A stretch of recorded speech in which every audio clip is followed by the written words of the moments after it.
రైతులకు శుభవార్త చెప్పింది తెలంగాణ ప్రభుత్వం. రైతులకు చెందిన 2,00,000 రూపాయల అప్పులను మాఫీ చేయటానికి సంబంధించిన మార్గదర్శకాలు విడుదల చేసింది సర్కార్. 2024 జూలై 15వ తేదీ ఈ మేరకు విధివిధానాలను అధికారికంగా విడుదల చేశారు అధికారులు. రుణమాఫీ మార్గదర్శకాలు ఏంటో వివరంగా చూద్దాం. తెలంగాణలో భూమి కలిగి ఉన్న ప్రతి రైతు కుటుంబానికి 2,00,000 రూపాయలు పంట రుణ మాఫీ వర్తిస్తుంది. ఈ స్కీమ్ స్వల్పకాలిక పంట రుణాలకు వర్తిస్తుంది. ఈ పథకం స్వల్పకాలిక పంట రుణాలకు వర్తిస్తుంది. తెలంగాణ రాష్ట్రంలో ఉన్న షెడ్యూల్డ్ వాణిజ్య బ్యాంకులు, ప్రాంతీయ గ్రామీణ బ్యాంకులు, జిల్లా సహకార కేంద్ర బ్యాంకులు వాటి బ్రాంచ్ల నుండి రైతులు తీసుకున్న పంట రుణాలకు ఈ పథకం వర్తిస్తుంది. డిసెంబర్ 12, 2018 తేదీన లేదా ఆ తర్వాత మంజూరైన లేక రెన్యువల్ అయిన రుణాలకు మరియు 09-డిసెంబర్ 2023 తేదీ నాటికి బకాయి ఉన్న పంట రుణాలకు ఈ పథకం వర్తిస్తుంది. ఈ పథకం కింద ప్రతి రైతు కుటుంబం 2,00,000 రూపాయల వరకు పంట రుణమాఫీకి అర్హులు.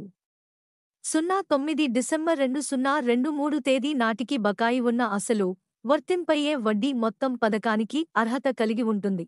రైతు కుటుంబం నిర్ణయించడానికి పౌర సరఫరాల శాఖ వారు నిర్వహించే ఆహార భద్రత కార్డు (పిడిఎస్) డేటాబేస్ ప్రామాణికంగా ఉంటుంది. అట్టి కుటుంబంలో ఇంటి యజమాని, జీవిత భాగస్వామి, పిల్లలు మున్నగువారు ఉంటారు. వ్యవసాయ శాఖ కమిషనర్, సంచాలకులు పంట రుణమాఫీ 2024 పథకాన్ని అమలు చేసే అధికారిగా ఉంటారు. వ్యవసాయ శాఖ సంచాలకులు మరియు ఎన్ఐసి సంయుక్తంగా ఈ పథకం అమలు కోసం ఒక ఐటీ పోర్టల్ను నిర్వహిస్తారు. ఈ ఐటీ పోర్టల్లో ప్రతి రైతు కుటుంబానికి సంబంధించిన లోక్ అకౌంట్ డేటా సేకరణ, డేటా వాలిడేషన్, అర్హత మొత్తాన్ని నిర్ణయించడానికి సౌఖ్యం ఉంటుంది. ఈ ఐటీ పోర్టల్లో ఆర్థిక శాఖ నిర్వహించే ఐఎఫ్ఎంఐఎస్ పోర్టల్కి బిల్లులు సమర్పించటం, ఈ పథకానికి సంబంధించిన భాగస్వాములందరితో సమాచారాన్ని పంచుకోవడానికి, రైతులు ఇచ్చే కంప్లెయింట్స్ పరిష్కారానికి మాడ్యూల్స్ ఉంటాయి.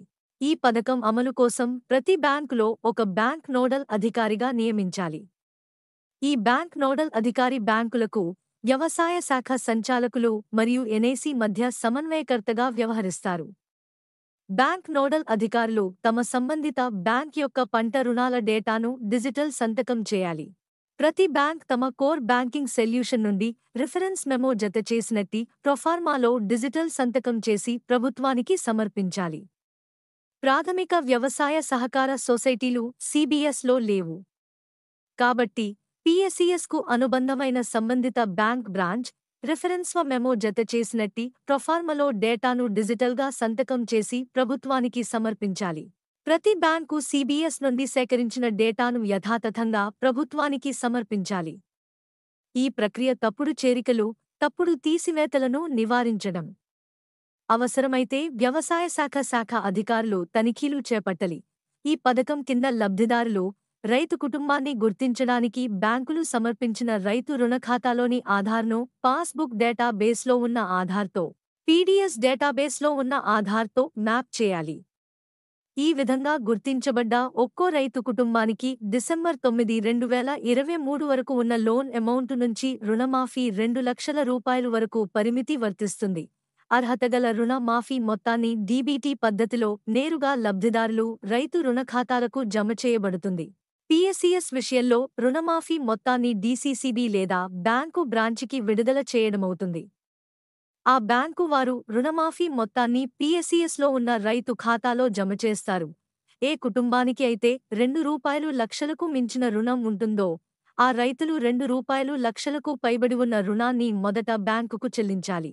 ఆ తరువాత అర్హతగల రూ.2.00 లక్షల మొత్తాన్ని రైతు కుటుంబీకుల రుణ ఖాతాలకు బదిలీ చేస్తారు.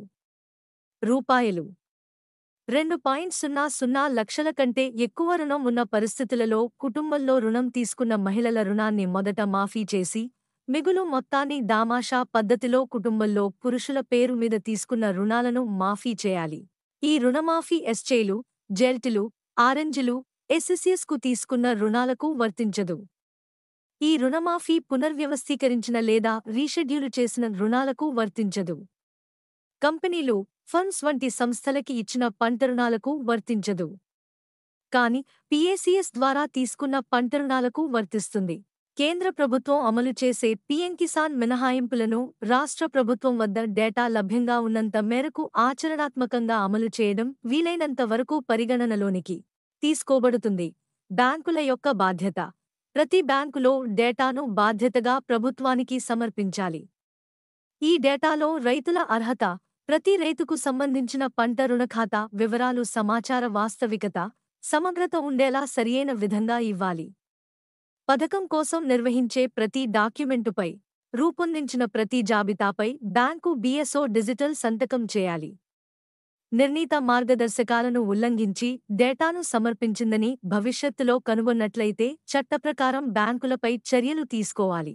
మన ఛానల్కి సబ్స్క్రైబ్ చేసుకోండి, లైక్ చేయండి మరియు కామెంట్ చేయండి. మీ సపోర్ట్ మాకు చాలా ముఖ్యం. కొత్త వార్తలు మరియు అప్డేట్స్ కోసం బెల్ ఐకాన్ని నొక్కండి.